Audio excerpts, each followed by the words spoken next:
నమస్తే, welcome to our news network. ఇవాళ మన స్టూడియోలో భరద్వాజ ఉన్నారు. ఆయనతో 31 మార్చి కల్లా భారతదేశంలో మావోయిజం అంతమవుతుందని అమిత్ షా ప్రకటించడం, దాని నేపథ్యంలో జరిగిన దాడులు, మరణాలు, లొంగుబాట్లు, వీటికి సంబంధించి ఇవాళ భరద్వాజ్తో మాట్లాడదు. నమస్తే భరద్వాజ్. నమస్తే. ఇవాళ మార్చ్ 31. నిన్న పార్లమెంట్లో అమిత్ షా మాట్లాడింది విన్నారు. ఇవాళ రాయ్పూర్లో కూడా మీటింగ్ జరగబోతున్నది. లొంగిపోయిన మావోయిస్టులందరినీ అక్కడ తీసుకెళ్ళడం, ప్రపంచానికి ప్రదర్శించడం, మావోయిజం అంతమైందని ప్రకటించడం. దీని మీద మీ అభిప్రాయం ఏంటి? అసలు అంతమైనట్టే? అంతమైంది, అంతం చేసేస్తాను, ఇవన్నీ మాట్లాడేది. కానీ ఆయన నిన్న పార్లమెంట్లో మాట్లాడుతున్న సందర్భంగా ఆ ఛాయలు లేకుండానే ఆయన ప్రసంగం నడిచింది. అంటే దాదాపుగా తుడిచాము అన్నాడు, బస్తర్ వరకు పరిమితం అన్నాడు. తుడిచేయటం అనేది మిగిలిన ప్రాంతాల్లో ఇప్పటికీ ఆ సమస్య ఉన్నట్టుగానే ఆయన ప్రసంగం నడిచింది. అలాగే ఒక విచిత్రమైన స్టేట్మెంట్ ఇచ్చాడు ఆయన. ఈ దేశంలో అంటే పర్టికులర్గా ఆదివాసీల్లో పేదరికం వలన నక్సలిజం వచ్చింది అనే మాట తప్పు అని చెప్పాడు ఆయన. చెప్పి నక్సలైట్ల వల్లే పేదరికం వచ్చింది ఆదివాసీల్లో అని చెప్పాడు. ఎందుకు వచ్చిందిట? వీళ్ళ అభివృద్ధి కార్యక్రమాలు అడ్డుకుంటున్నారు, అడ్డుకోవడం వలన వచ్చింది. వీళ్ళని కంట్రోల్ చేయడంలో కాంగ్రెస్ పార్టీ తీవ్రంగా వైఫల్యం చెందడం వలన వీళ్ళు ఈ పరిస్థితికి వచ్చారు అని టోటల్గా నక్సలిజం ఆవిర్భవించడానికి, ఈ దేశంలో పేదరికానికి అన్నిటికీ కాంగ్రెస్ పార్టీ సుదీర్ఘ పాలనే కారణం అనేది ఒకటి ప్రధానంగా చెప్పేసి, ఆ తర్వాత పేదరికం విస్తరించడానికి నక్సలిజం సహకరించింది అనే మాట కూడా చెప్పాడు. చెప్పి అంటే పూర్తిగా విలోమ పద్ధతిలో ఆయన ప్రపంచానికి ప్రొజెక్ట్ చేసే ప్రయత్నం చేశాడు. కానీ సరైన మార్గంలో ఆయన చెప్పిన మాట బస్తర్ వరకు మాత్రం మేము కొంత క్లీన్ చేయగలిగాం. ఇది నక్సల్ ముక్త్ భారత్ అనే ఆపరేషన్ స్టిల్ పెండింగ్లోనే ఉంది అని చెప్పాడు. కాకపోతే చాలా అద్భుతమైన విజయం సాధించాం మేము. మెజారిటీ పీపుల్ లొంగిపోయారు, మిగిలిన వాళ్ళని లొంగని వాళ్ళని మేము అడ్డు తొలగించేశాం, అదృశ్యం చేశాం అని కూడా చెప్పుకున్నాడు. కాబట్టి అది తన విజయంగా చెప్పుకునే ప్రయత్నం చేశాడు. గతంలో ఏ ప్రభుత్వము చేయని స్థాయి నరమేధం మేము చేశాం అని చెప్పుకున్నాడు ఆయన. ఈ చెప్పుకునే క్రమంలో ప్రజాస్వామ్యంలో ఏదైనా చర్చల ద్వారా సాధ్యము అని మాట్లాడాడు. అదొక కీలకమైన మాట. చర్చలు చేస్తాము, మీతో మేము సిద్ధంగానే ఉన్నాము అని మావోయిస్టు పార్టీ నుంచి ఒక ఒక సూచన వెళ్ళినప్పుడు, బహిరంగ ప్రకటన వెళ్ళినప్పుడు చర్చలు లేవు, మాట్లాడుకోవటాలు లేవు అని చెప్పాడు ఆయన స్పష్టంగానే. స్పందించలేదు, కనీసం ఆయన మాట్లాడలేదు. ఆయన దగ్గర నుంచి ఒక్క మాట బయటకు రాలేదు దానికి సంబంధించి, చర్చలకు సంబంధించి. ఈ మాటలు లేవు అనే మాట మాట్లాడిన వాడు బండి సంజయ్ తప్ప ఆయన మాట్లాడలేదు, ఆయన రియాక్ట్ కాలేదు. దీనికి ఏ ప్రతిపాదనకి రియాక్ట్ కాలేదు. ఎవరు ఎన్ని చెప్పినా మొండిగా రెండే మార్గాలు. కోర్టుని టోటల్గా మీరు పక్కన పెట్టేయండి, కోర్టుల గురించి పట్టించుకోవద్దు. ఎవరినైనా అరెస్ట్ చేస్తే స్పష్టంగా వాళ్ళ ముందు ఒకటే ప్రతిపాదన, జీవించాలనుకుంటున్నారా మరణించాలనుకుంటున్నారా అని అడగండి. జీవించాలనుకుంటే తీసుకెళ్ళి ఏదో ఒక ప్రభుత్వాధినేత దగ్గర హాజరుపరిచి వారిని వదిలిపెట్టేయండి, లొంగుబాటు ప్రకటించండి, వాళ్ళని తర్వాత వదిలేయండి. లేదు ఈ లొంగుబాటు పట్ల వ్యతిరేకత ఉంది, ఇప్పటికీ మేము అదే భావజాలంతో ఉన్నాం, అలాగే ఉంటాము అని కనుక అనేటట్లయితే వాళ్ళని అదృశ్యం చేసేయండి అని స్పష్టంగా చెప్పేశాడు. అదే జరుగుతూ వచ్చింది. ఈ క్రమంలో మావోయిస్టు పార్టీ కేంద్ర నాయకత్వాన్ని, ప్రధానంగా కేంద్ర కమిటీ కార్యదర్శిని టార్గెట్ చేసి వాళ్ళు నంబాళ్ళ కేశవరావుని, ఆయనతో పాటు మరికొంతమందిని ఒకే చోట హత్య చేసినటువంటి పరిస్థితి, ఏకపక్షంగా కాల్పులు జరిపి చంపేసినటువంటి పరిస్థితి. టోటల్ ఇన్ఫర్మేషన్తో దాడి జరిగింది. అది అంటే ఇన్ఫార్మర్ నెట్వర్క్ని ఆ స్థాయిలో డెవలప్ చేసుకున్నారు. ఈ ఇన్ఫార్మర్ నెట్వర్క్ డెవలప్ చేయటం అనే ప్రోగ్రాము అంటే ఆయన కాంగ్రెస్ పార్టీ మీద విమర్శలు ఎక్కువ పెట్టాడు. కానీ ఇది 94 నుంచి ఇన్ఫార్మర్ నెట్వర్క్ని ఏర్పాటు చేసుకోవటం అనేది జరుగుతూ వస్తుంది. దీన్ని ఇంకొంచెం వీళ్ళు స్పీడప్ చేశారు, ఇంకొంచెం వేగవంతం చేసి మరికొంత కాన్సన్ట్రేటెడ్గా ఇన్ఫార్మర్ నెట్వర్క్ని బిల్డ్ చేసుకున్నారు. కొరియర్లని టోటల్గా ఎవరు నమ్మే పరిస్థితి లేకుండా చేశారు. పక్కవాడిని నమ్మలేనటువంటి ఒక విచిత్రమైన వాతావరణాన్ని కల్పించగలిగారు. దానిలో నుంచి వీళ్ళందరినీ టార్గెట్ చేసి పట్టుకుని ఒకటే అంటే ఇక్కడ కోర్టులు గతంలో ఎవరినైనా అరెస్ట్ చేస్తే జనరల్గా మనకు ఒకటి ఉంది, 24 గంటల్లో కోర్టుకు పెట్టాలని. 24 గంటల్లో కోర్టుకు పెట్టడం కాదు, 24 గంటల్లో ప్రభుత్వం ముందు హాజరుపరిచి లొంగిపోమని చెప్పాలి అనే ఒక కొత్త పద్ధతిని తీసుకొచ్చి నడిపినటువంటి విధానము ఇవన్నీ చూసాం మనం. కగారు పేరుతో ఎక్కడ సభలకు అనుమతి ఇవ్వటం లేదు. అలాగే అర్బన్లో ఎవరైనా మాట్లాడితే వాళ్ళ మీద కేసులు పెట్టడము, ఎన్ఐఏ పేరుతో వాళ్ళకి నోటీసులు ఇవ్వటము, సంజాయిషీలు అడగటము, పిలిచి మీరు ఇలా ఎందుకు మాట్లాడారని గంటల తరబడి ఇంట్రాగేషన్ చేయటము, ఇవన్నీ చూస్తూనే ఉన్నాం మనం హైదరాబాద్ లాంటి చోట్ల. అంటే సమాజంలో గౌరవప్రదమైనటువంటి స్థాయిల్లో ఉన్నవాళ్ళు, కేంద్ర సాహిత్య అకాడమీ అవార్డులు పుచ్చుకున్న వాళ్ళు, వీళ్ళని కూడా పిలిచి ఇంట్రాగేట్ చేసినటువంటి నందిని సిద్ధారెడ్డి లాంటి వాళ్ళని పిలిచి ఇంట్రాగేషన్ పేరుతో గంటలు అక్కడ ఎన్ఐఏ ఆఫీస్లో కూర్చోబెట్టడం చూసాం మనం. అలాగే ఒక అంత్యక్రియలు, ఒక అమరుడి అంత్యక్రియలలో పాల్గొని మాట్లాడినందుకు వీళ్ళందరికీ నోటీసులు ఇచ్చారు. అంటే దుఃఖపడటం కూడా నేరమే. మీరు ఎవరి కోసం దుఃఖపడుతున్నారు? ఆ వ్యక్తి ఉద్యమంలో చనిపోయాడు, ఉద్యమంలో చనిపోయిన వాడి పట్ల సానుభూతి చూపించారు, కన్నీరు కార్చారంటే మీ కన్నీటి వెనకాల ఉగ్రవాదం ఉంది అని చూస్తున్నాడు. చూసి వాళ్ళందరికీ నోటీసులు ఇచ్చి మిమ్మల్ని అందరినీ ఎందుకు నేను ఈ కేసులో ఇన్వాల్వ్ చేయకూడదు చెప్పండి మీరు సమాధానం అని అడుగుతున్నారు. షోకాజ్ నోటీసులు. ఇటువంటి పరిస్థితి దేశంలో ఇప్పుడు అమిత్ షా చెప్పినట్టు పూర్తిగా నాశనం అయిపోయింది అని ఆయన చెప్పినప్పటికీ ఒక రకంగా పరోక్షంగా ఆయన చెప్తున్నాడు బస్తార్ మేరకు మేము చేయగలిగామని. పూర్తిగా నాశనం కాకపోయినా, మావోయిజం సిద్ధాంతం నాశనం కాకపోయినా పెద్ద ఎత్తున నష్టం జరిగి మావోయిస్టు పార్టీ కోలుకోలేని దెబ్బ తగిలింది అనేది మాత్రం అనుకోవచ్చా మనం? లేదు. అంటే ఈ పరిస్థితి, ఇలాంటి పరిస్థితి గతంలో కూడా చూసిన అనుభవం ఉంది. జలగం వెంగళరావు గారు హోంమంత్రిగా ఉండగా బ్రహ్మానందరెడ్డి గారు ముఖ్యమంత్రిగా ఉన్న రోజుల్లో దాదాపుగా శ్రీకాకుళం ఉద్యమాన్ని, అప్పటి ఉద్యమ నాయకత్వాన్ని హత్య చేసిన తర్వాత వాళ్ళు ఓపెన్గా ప్రకటించారు నక్సలిజం టోటల్గా అంతమైపోయింది. ఇదే మాటని వెస్ట్ బెంగాల్ ప్రభుత్వం, జ్యోతి బసు గారు అక్కడ, ఆయన వెంగళరావు గారు ఇద్దరూ కలిసి ప్రకటించిన 4 నెలల తర్వాత తిరిగి ఉద్యమ నిర్మాణం మొదలైంది. ఇప్పుడు జరుగుతున్నటువంటి, ఇప్పుడు దేన్నైతే వాళ్ళు ముగించాలని కోరుకుంటున్నారో ఈ ముగించాలనుకుంటున్నటువంటి ఉద్యమం తాలూకా రూట్స్ అక్కడ ఉన్నాయి. వెంగళరావు గారి ప్రకటన, జ్యోతి బసు గారి ప్రకటన తర్వాత 4 నెలల తర్వాత మొదలైన ప్రయాణాన్ని ఇప్పుడు ముగించేయాలని చూస్తున్నారు. ఆ రోజున వాళ్ళకి ఏ రకమైన అనుభవం ఎదురైందో ఇప్పుడు అమిత్ షా గారికి కూడా అదే రకమైనటువంటి అనుభవం ఎదురు కాబోతోంది. సమాజం ఆ రోజున ఉన్న పరిస్థితితో పోలిస్తే ఈ రోజున ఇంకా దారుణమైనటువంటి పరిస్థితుల్లో ఉంది. ప్రజల్ని చాలా ఓపెన్గా ముష్టివాళ్ళుగా మారుస్తున్నటువంటి పరిస్థితి.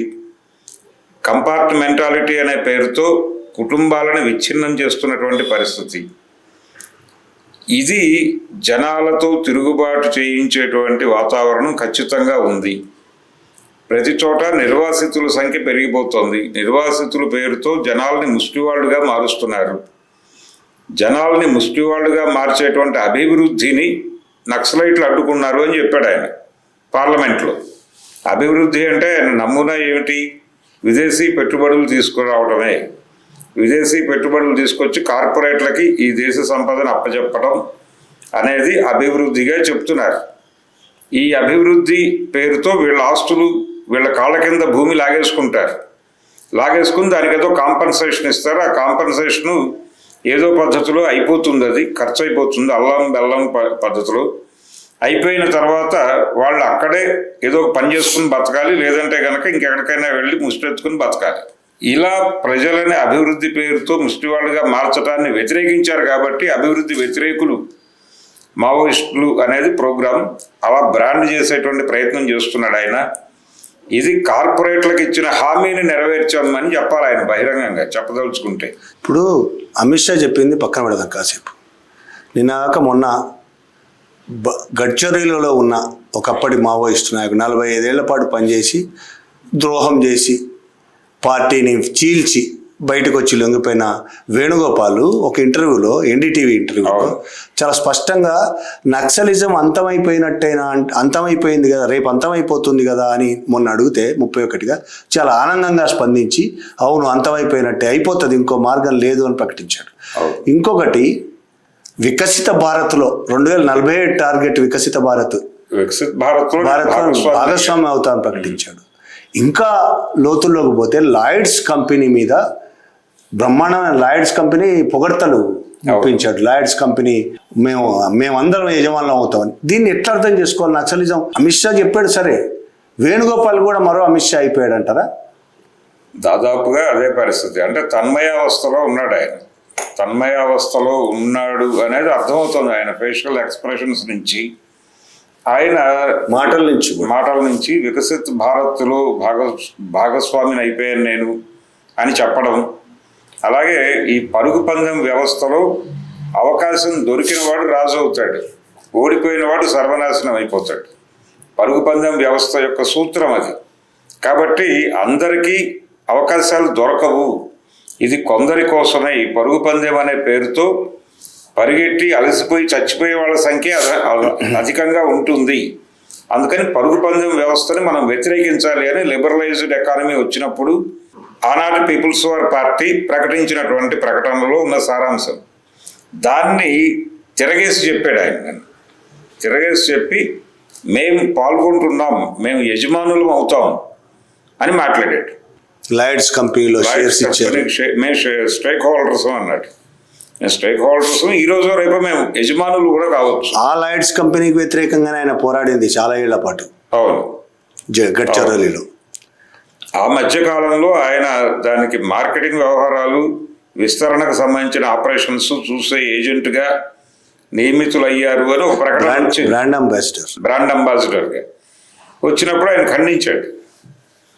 నో అన్నాడు. నిన్న ధృవీకరించాడు. ఆయన ధృవీకరించి, మీకు విషయం గుర్తుంటుంది, అప్పుడు ఈయన బ్రాండ్ అంబాసిడర్గా నియమిస్తా అని లాయిడ్స్ కంపెనీ ప్రకటించింది. ఈయన మాటలు ఆ విధంగానే ఉన్నాయని ఆ రోజు సుందరయ్య విజ్ఞాన కేంద్రంలో జరిగిన సభలో మాట్లాడినందుకు తర్వాత ఆయన ఇంటర్వ్యూలో మాట్లాడిన వాళ్ళు ఖండిస్తూ నేను లాయిడ్స్ కంపెనీ చెప్పొచ్చు, నేను ఎందుకు అంగీకరిస్తా అన్న మాటలు మాట్లాడిన విషయం మీకు గుర్తుండే ఉంటుంది. మళ్ళీ దానికి అంత విరుద్ధంగా ఇవాళ మాట్లాడని ఎట్లా అర్థం చేసుకుంటారు మీరు? అంటే మీరందరూ నా స్థాయిని చాలా తక్కువ అంచనా వేశారు. నేనేదో దానికి బ్రాండ్ అంబాసిడర్గా పనిచేస్తాను, దాని కింద అంటే దాని హైరార్కీలో నేను ఆ హైరార్కీ కింద పొజిషన్లో ఉండి దానికి ఏదో సర్వీస్ చేస్తాను అన్నట్టుగా మీరు మాట్లాడుతున్నారు బహిరంగ వేదికల మీద. కాదు, నేను దానిలో భాగస్వామి. అంటే దోపిడీ చేయటంలో నేను భాగస్వామిని, ఆదివాసీల కాళ్ళ కింద భూములు లాక్కోవడంలో నేను భాగస్వామిని. ఇప్పుడు ఇంతకు ముందు దాకా ఆ భూమిని కాపాడేటువంటి కార్యక్రమంలో వాళ్ళకి చేదోడు వాదోడుగా ఉన్నాం. మేము ఆయుధాలు పట్టుకుని వీళ్ళని రానివ్వకుండా చేశాం.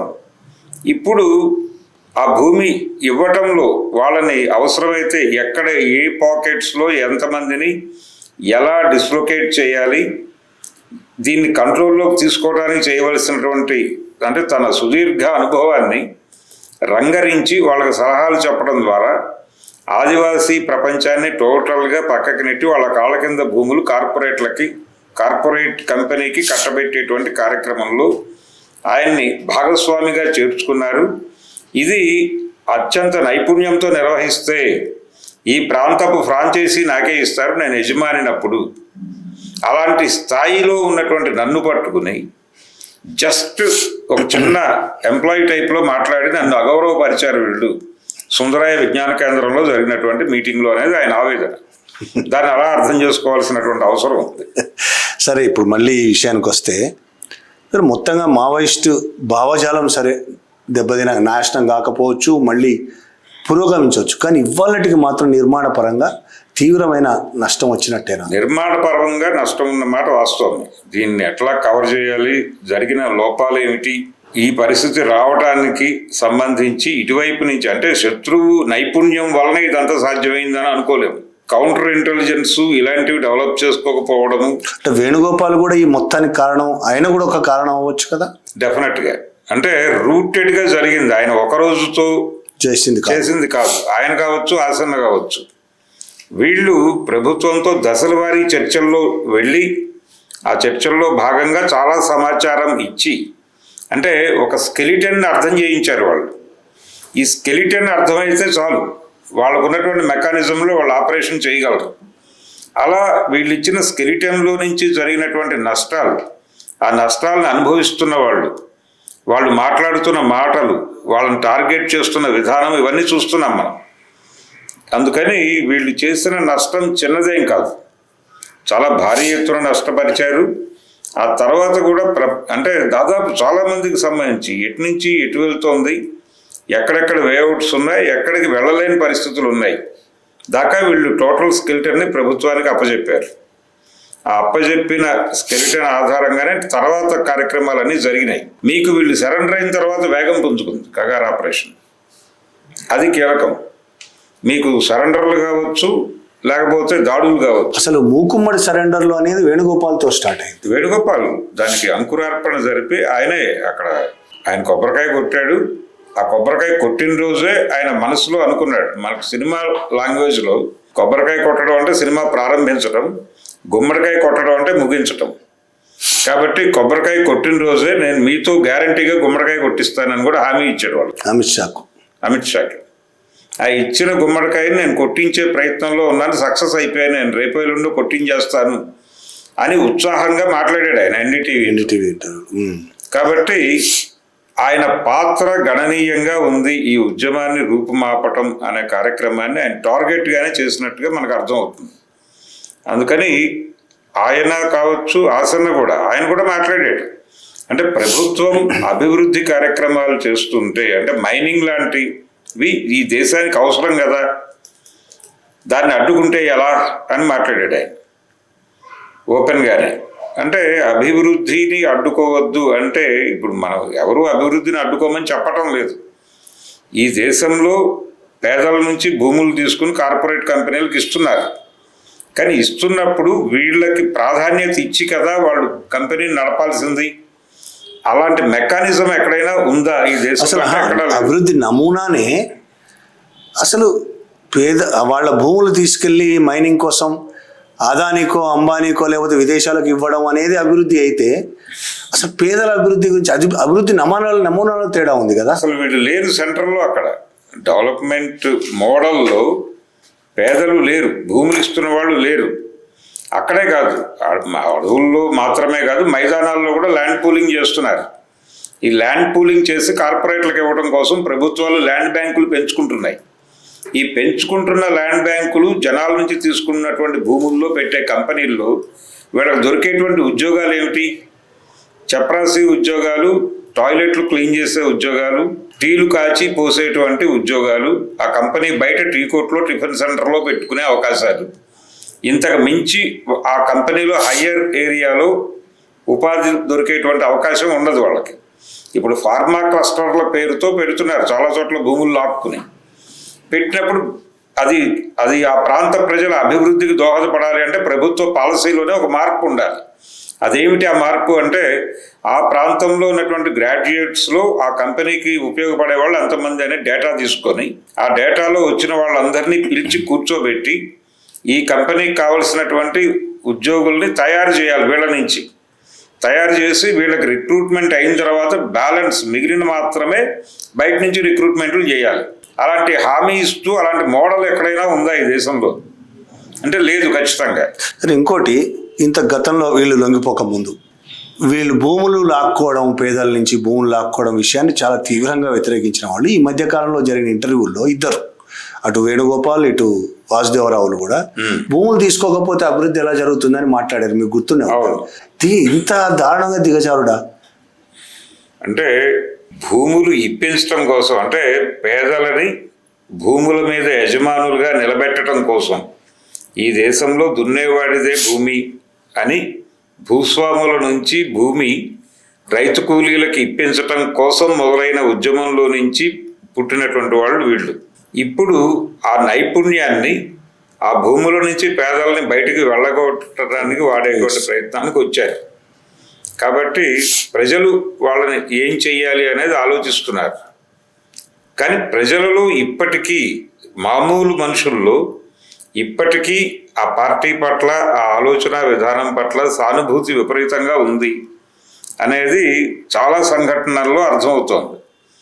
అంటే నా పర్సనల్ ఎక్స్పీరియన్స్ ఈ మధ్యకాలంలో విజయవాడలో ఆటోనగర్ దాటిన తర్వాత ఈ మీడియా హౌసెస్ అవి ఉండే ప్రాంతంలో హోటల్, నేను ఆ ప్రాంతంలో ఏదో పనుండి వెళ్ళి అక్కడి నుంచి నేను ఉన్న ప్రాంతానికి వెళ్ళడానికి దూరం, ఎందుకు ఇక్కడే భోజనం చేసేద్దామని ఒక తెలిసిన హోటల్కి వెళ్ళి భోజనంకి వెళ్ళేటప్పుడు అక్కడ మామూలుగా స్కాన్ చేశాను, వాడు టోకెన్ ఇచ్చాడు, వెళ్ళిపోయా. భోజనం చేస్తూ ఉండగా ఒక సర్వర్ వచ్చి నాకు డబ్బులు ఇచ్చాడు. ఇదేంటి అంటే, లేదు ఇవ్వమన్నారండి ఓనర్ గారు అన్నాడు. సరే ఆ డబ్బులు జేబులో పెట్టుకుని భోజనం చేసి కౌంటర్ దగ్గరికి వెళ్తే ఆయన చెప్పింది ఏంటంటే, నేను ఈ మధ్యకాలంలో ఈ వీడియోలు అవి చూస్తున్నానండి, అది చాలా గందరగోళంగా ఉంది, ఆ పార్టీ పరిస్థితి నాకు చాలా బాధగా ఉంది, కొద్దో గొప్ప మీరు దాని పట్ల పాజిటివ్గా మాట్లాడుతున్నారు, అలాంటి మీ దగ్గర నేను డబ్బులు తీసుకోవటం ఏమిటి, మాది కమ్యూనిస్ట్ ఫ్యామిలీనే అన్నాడు ఆయన. నాకు ఏం మాట్లాడాలో అర్థం కాలేదు. అలాంటి పరిస్థితి ఉంది జనంలో. ఈ మధ్య ఇంకో చోట ఏదో ఆటో ఎక్కితే వాడు అంటే ఆ ఊరి ఆటో వాడే ఇంకో చోట ఒక టౌన్లో ఎక్కించుకుని ఆ ఊరు వెళ్ళాలంటే ఆ ఊరిలో జరుగుతున్న మీటింగ్కి వెళ్తున్నారా మీరు అని, ఇప్పుడే వెళ్ళిపోదాం రండి, నేను ఇప్పుడే తీసుకెళ్ళిపోతాను, మధ్యలో ఏదో రైల్వే గేట్ పడుతుంది అక్కడ దింపేస్తాను అన్నాడు. ఎంత ఇవ్వాలి బాబు, నువ్వు నెంబర్ చెప్తావా స్కానర్ ఇస్తావా అంటే, నేను ఏం అక్కర్లేదు, మిమ్మల్ని అక్కడ దింపడమే నా ప్రోగ్రామ్ అన్నాడు. డబ్బులు తీసుకోకుండా మీటింగ్ దగ్గర వదిలేసి వచ్చాడు. ఒక ఆటో డ్రైవర్. ఈ పరిస్థితుల్లో ఉంది ప్రపంచం. వాళ్ళు చాలా అంటే అర్థం చేసుకున్న వాళ్ళు పరిస్థితి అర్థమవుతుంది. ప్రజలేమీ దీన్ని వదిలిపెట్టలేదు, అనాథ అని అనుకోవట్లేదు. వాళ్ళల్లో దీని పట్ల ఒక దృఢమైనటువంటి నమ్మకం ఉంది. ఈ జరుగుతున్నవన్నీ ఈ మబ్బు తెరలు తొలగిపోతాయి, మళ్ళీ బయటకు వస్తారు, ఇది నడుస్తుంది, ఇది ఒకటే మార్గం అనే అభిప్రాయంతో కూడా జనాలు ఉన్నారు స్పష్టంగా. సరే, ఇంకోవైపు జార్ఖండ్లో ఇప్పటికీ పార్టీ తీవ్రమైన నష్టం ఎదుర్కోలేదు ఉన్నది. కేంద్ర కమిటీ సభ్యుడితో సహా జార్ఖండ్లో అనేక దళాలు పనిచేస్తున్నాయి. ప్రభుత్వమే చెప్తున్నట్టు బస్తర్తో సహా ఒరిస్సా, బస్తరు, ఛత్తీస్గఢ్లో ఇంకా దళాలు ఉన్నాయి. ఎంతమంది ఉన్నారు ఏంది అనేది పక్కన ఉన్నాయి. ఇంకా దళాలు చెప్తున్నారు, వాళ్ళు 60 మంది ఉన్నారు అనేది చెప్తున్నారు. ఒరిస్సాలో కూడా కొంతమంది ఉన్నారు. ఈ పరిస్థితుల్లో ఇంతకు ముందున్నంత మంది లేకపోవచ్చు. ఇంతకుముందు కనీసం 10,000, 15,000, ఇప్పుడు లొంగిపోయిన వాళ్ళని తీసుకుంటే 10,000 పైనే ఉంటారు. అంత లేకపోవచ్చు, కానీ ఉన్నారు. ఇప్పటికీ 70,000తో పోల్చుకుంటే ఎక్కువ ఉన్నట్టే లెక్క. శ్రీకాకుళం పోరాటం నష్టపోయిన తర్వాత ఈ మాత్రం కూడా లేరు, కానీ ఇప్పుడు అంతకంటే ఎక్కువనే లోపల పనిచేస్తున్నారు. వీళ్ళకైనా సాధ్యం అవుతుందా? వాళ్ళని కూడా హెచ్చరించాడు పార్లమెంట్లో నిన్న అమిత్ షా. బయటికి రాకపోతే అంతు చూస్తాం, అందరూ బయటకు వచ్చేయండి, లొంగిపోండి. అసలు అంతు చూస్తాము అని మాట్లాడటము, చర్చలు లేవు అంటము, అసలు మొత్తం ధోరణే ప్రజాస్వామ్యానికి వ్యతిరేకమైనటువంటి ధోరణి. రెండోది కేసులు పెడుతున్న పద్ధతి కూడా. అంటే మీరు చనిపోయినటువంటి మృతదేహం దగ్గర నిలబడి కేంద్ర ప్రభుత్వంలో కీలక పాత్ర పోషిస్తున్నటువంటి ప్రధానమంత్రి గారిని, అలాగే హోంమంత్రి గారిని పర్సనల్ లెవెల్లో మాట్లాడేస్తారా అని కదా కేసులు పెట్టింది. గాది ఎన్ఐఏ మీద, వీళ్ళ మీద. ఈ రోజున ఎన్ఐఏ నోటీసులు ఎదుర్కొంటున్న వాళ్ళందరి మీద ఉన్నటువంటి ఆరోపణ అదే. అంటే ప్రజాస్వామ్యంలో ఉంటున్నాం మనం. ప్రజాస్వామ్యంలో ఎవరైనా సరే విమర్శకి అతీతం కాదు. ఆ విమర్శకి సమాధానం చెప్పడం మాత్రమే చేయాలి తప్ప విమర్శించినటువంటి వాళ్ళని టార్గెట్ చేసి కేసులు పెట్టి లేకపోతే వాళ్ళని అడ్డు తొలగించే ప్రయత్నం చేయటం అనేది దుర్మార్గం. అది ప్రజాస్వామ్యం అనిపించుకోదు. కనీసం అవతల వాడు నేను మాట్లాడాలనుకుంటున్నాను మీతో అంటే డోర్ ఓపెన్ చేయడానికి కూడా మీకు ఇబ్బంది. ఏం అక్కర్లేదు, 1 వే ట్రాఫిక్, వాళ్ళు బయటికి వెళ్ళిపోతారా లేకపోతే అదృశ్యం అయిపోతారా, ఒకటే ఆప్షన్. ఇంకా చర్చలు లేవు, ఏమీ లేవు, నో డైలాగ్. బండి సంజయ్ చెప్పినట్టు మాటలు లేవు, మాట్లాడుకోవటాలు లేవు అన్నాడు ఆయన.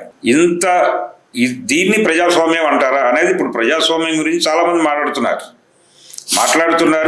సాయుధ పోరాట విరమణ అంటే ఇంతమంది చనిపోయేవాళ్ళు కాదు కదా అని చాలామంది మాట్లాడుతున్నారు. ముందే విరమిస్తే ఎప్పుడు విరమించాలి? అసలు సాయుధ పోరాటం అనే ఐడియాలు డివియేట్ అయిపోయి మనం కూడా పార్లమెంటరీ ఎన్నికల పందాలు వెళ్దాం అనుకుంటే చాలా మంది కోరిక అదే.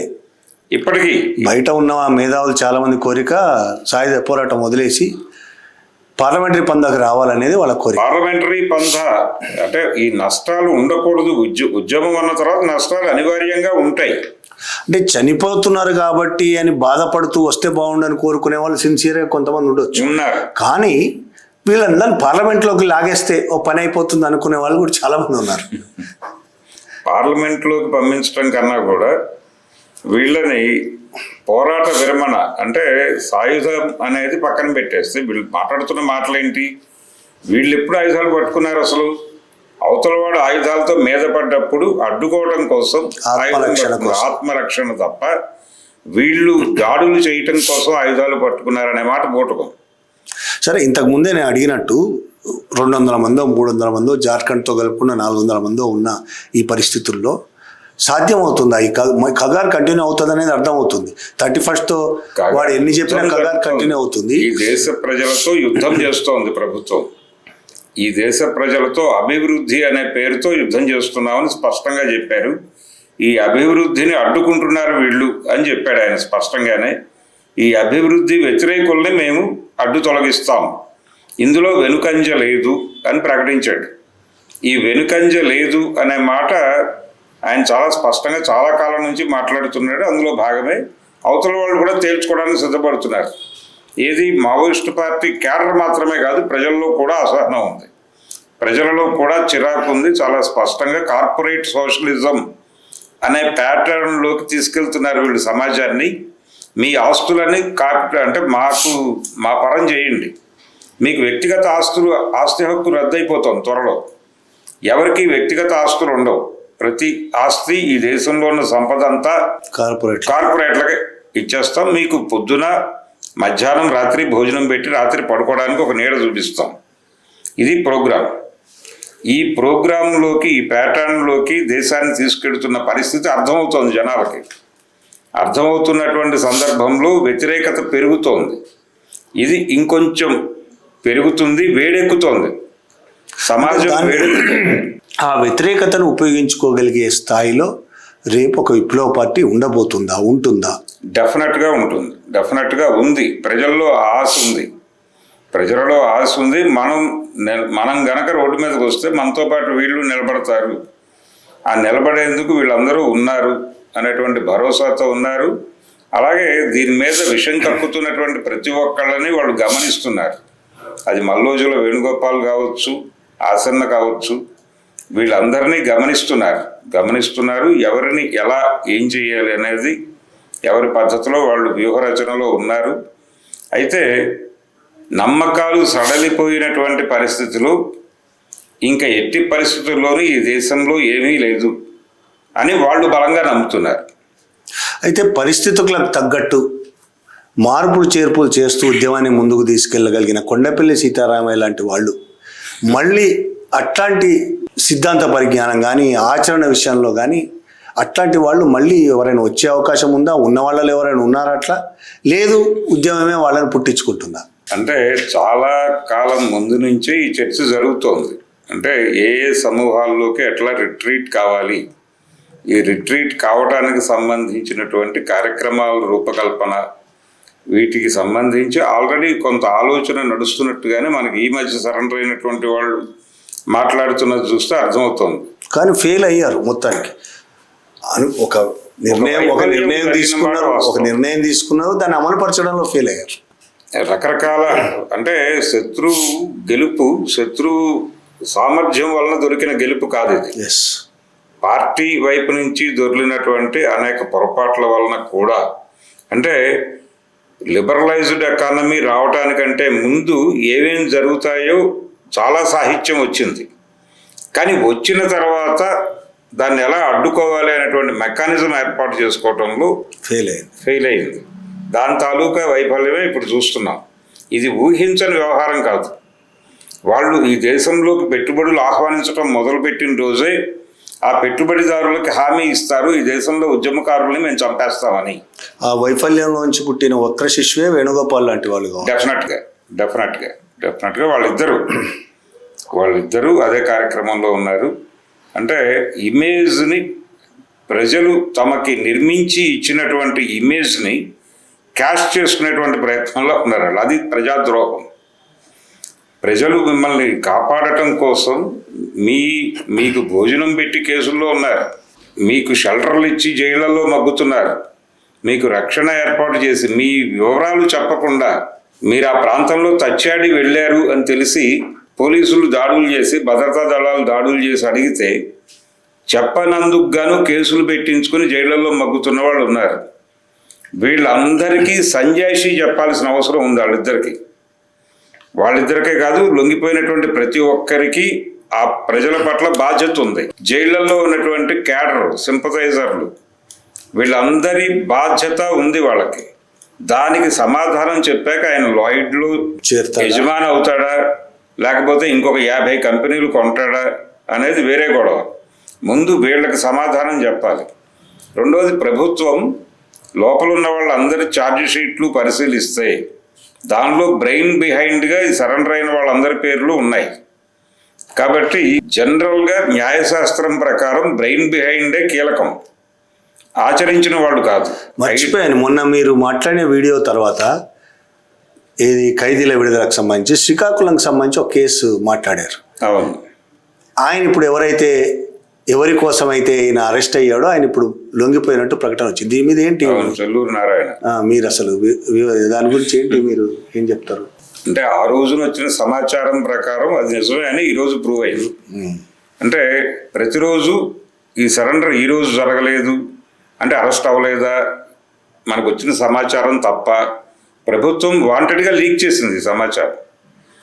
అంటే వారం క్రితమే మనకు తెలుసు ఈయన సరెండర్ అవ్వబోతున్నాడు అని మీడియాలో వచ్చేసింది. అంటే నేననే మళ్ళీ పాత వీడియో కొంతమంది చూడకపోవచ్చు, కానీ చెల్లూరి నారాయణరావుతో మాట్లాడాడని వాళ్ళ అల్లుడిని అరెస్ట్ చేసి యూఏపీఏ కేసు పెట్టి జైల్లో పంపారు. అదే చెల్లూరు నారాయణరావు ఇవాళ లొంగిపోయి ఏ కేసులు లేకుండా బయట ఉన్నాడు. అంటే ఇంకా వాళ్ళ కంట్రోల్లో ఉన్నాడు. బహుశా రేపు ఇంకో వారం తర్వాత అయితే బయటకు వస్తాడు. వీళ్ళందరూ కూడా మార్చి 31 ఎప్పుడైపోతుందా అని చూస్తున్నారు, ఎప్పుడు బయటకు వస్తామా అనేది చూస్తున్నారు. అదే ఇప్పుడు చెల్లూరి నారాయణ రేపో మాపో 10 రోజుల తర్వాత నెల తర్వాత వస్తాడు. ఆయనతో మాట్లాడినందుకు మాత్రమే యూఏపీఏ పెట్టించుకొని జైల్లో ఉన్నాయని ఎప్పటికి వస్తాడో తెలియదు. ఆయనకి ఏ సంబంధం లేదు. ఆ ఊళ్ళో ఆయన మామూలు జీవితమే గడుపుతున్నాడు. ఆయన ఫోన్ కాంటాక్ట్ చేశాడనే సమాచారంతో పట్టుకున్నారు ఆయన్ని. అల్లుడు కాబట్టి మాట్లాడాడు అంతే. అన్నయ్య గారు అల్లుడు, పైగా అన్నయ్య గారు అల్లుడు. అతను ఇప్పుడు లోపల ఉన్నాడు. అంటే అతని విడుదల గురించి ఈయనకి ఏమైనా హామీ ఇచ్చి ఉంటారా అనేది ఒక డౌట్. చూడాలి ఏం జరుగుతుంది అనేది. సరే భరద్వాజ్ గారు, చివరి ప్రశ్న. అమిత్ షా అంతమైపోయింది నక్సలిజం అని ప్రకటించిన నేపథ్యంలో అమిత్ షాకు మీ జవాబు ఏంటి? అమిత్ షా ఆయన కార్పొరేట్లకి ఇస్తున్నటువంటి భరోసా, నేను ఈ దేశంలో ఉద్యమాలను ఆపేశానండి, మీరు విశృంఖలంగా పెట్టుకోవచ్చు, ఈ దేశంలో ప్రజలు మొత్తం మీకు సాగిలపడి ఉంటారు అని ప్రజలందరినీ కార్పొరేట్ బానిసలుగా గ్రాంటెడ్గా ఒక స్టేట్మెంట్ ఇచ్చాడు ఆయన పార్లమెంటు వేదికగా. ఇది తప్పు, నేను తప్పు చేశాను అని ప్రజలు ఆయనతో మాట్లాడించేటువంటి పరిస్థితి డెఫినెట్గా వస్తుంది. అది మాత్రమే సమాధానం. ప్రజలు సమాధానం చెప్తారు. ప్రజలు సమాధానం చెప్పడానికి సిద్ధంగా ఉన్నారు అనడానికి అనేక ఉదాహరణలు ఉన్నాయి. ప్రతి చోట రైజ్ అవుతోంది. అంటే చిరాకు పడుతున్నారు. మనం ఎక్కడ దాకా వెళ్ళక్కర్లేదు. అమరావతిలోనే చాలా స్పష్టంగా మొదట 38,000 ఇవ్వడానికి ఉత్సాహపడిన రైతులు రెండో విడత 40,000 ఎకరాలు ఇవ్వడానికి సిద్ధపడలేదు. అక్కడ రైల్వే స్టేషన్ కడతాము అని చెప్పి స్థల సేకరణ కడితే చాలామంది ఇళ్లకు తాళాలు వేసుకుని వెళ్ళిపోయినటువంటి పరిస్థితి చూశాను. కాబట్టి జనాల్లో అవేర్నెస్ మొదలైంది. అభివృద్ధి అనేది చాలా ప్రమాదకరం. ఇప్పుడు వాళ్ళు ఎలాగైతే ఉగ్రవాదం ప్రమాదం అని చెప్తున్నారు, వాళ్ళు చెప్తున్న అభివృద్ధి, వాళ్ళు ఎలాగైతే ఉగ్రవాదం ప్రమాదం అని చెప్తున్నారో ప్రభుత్వం చెప్తున్నటువంటి అభివృద్ధి అంతకంటే ప్రమాదకరం అని జనాలు అనుకుంటున్నారు. కాబట్టి ఉగ్రవాదులని వాళ్ళు ఎలా చూస్తున్నారో ప్రభుత్వాలను ప్రజలు అలా చూస్తున్నారు. కాబట్టి తమ జీవితాలు బాగుపడాలంటే ఈ అభివృద్ధి నుంచి, ఈ ప్రభుత్వాల నుంచి విముక్తి కావాలి అనే అభిప్రాయం ప్రజలలో బలంగా ఉంది. దాన్ని కంట్రోల్ చేయడానికి రకరకాల ప్రయత్నాలు జరుగుతున్నాయి. ట్రోల్ గ్యాంగ్స్ని పెట్టారు. కానీ మనం అనేక సామాజిక మాధ్యమాలలో ఈ గందరగోళం చూస్తూనే ఉన్నాం. కాబట్టి అంత ఈజీ కాదు, ప్రజలు సమాధానం చెప్పి తీరుతారు అమిత్ షాకి. ఈరోజు ఆయన మాట్లాడినటువంటి అభివృద్ధి నమూనా, నక్సలైట్లు, నక్సల్ ముక్త్ భారత్ గురించి ఆయన మాట్లాడిన మాటలు అంటే ఆయనలో ఈ ప్రకటన చేయటానికి ముందున్నటువంటి కాన్ఫిడెన్స్ ఈరోజైతే కనిపించలేదు. చాలా నంగిగానే మాట్లాడాడు. ఏదో చేసాం, మా ప్రయత్నం మేము చేసాం, కొంతమందిని మా పద్ధతిలో మేము బయటకు లాక్కొచ్చాం. ఈ లాక్కు రావడంలో ఆయనకి వేణుగోపాల్ లాంటి వాళ్ళ సహకారం లేకపోతే ఈ మాత్రం కూడా అయ్యేది కాదు. వీళ్ళు కొంత చొరవ చేసి ఆయన్ని నడిపించి వాళ్ళకి కావలసిన లీడ్లు ఇచ్చి కొంతమందిని అడ్డు తొలగించుకోవటానికి మార్గం చూపించి ఇంత స్కెలిటన్ ఇచ్చిన తర్వాత జరిగినటువంటి కార్యక్రమం. కేంద్ర కమిటీ సభ్యులు, పోలిట్ బ్యూరో సభ్యుల నుంచే ఈ మేరకు లీకేజ్ ఉంటే ఈ కార్యక్రమం జరపడం అనేది పెద్ద కష్టసాధ్యమైన వ్యవహారం కాదు. అదే చేశాడు ఆయన. ఆయన సామర్థ్యం ఏం కాదు, ఆయన ఇంటెలిజెన్స్ సామర్థ్యం అంతకంటే కాదు. ఇట్నుంచి జరిగిన లోపమే ఈ రోజున ఉన్నటువంటి పరిస్థితికి కారణం. అది జనాలు గమనిస్తున్నారు. ఇప్పుడు అమిత్ షాకి వేణుగోపాల్కి పెద్దగా తేడా కనిపించట్లేదు జనాలకి. వేణుగోపాల్లో అమిత్ షా కనిపిస్తున్నాడు, అమిత్ షాలో వేణుగోపాల్ కనిపిస్తున్నాడు. Thank you Bharadwaj, thank you very much. Thank you.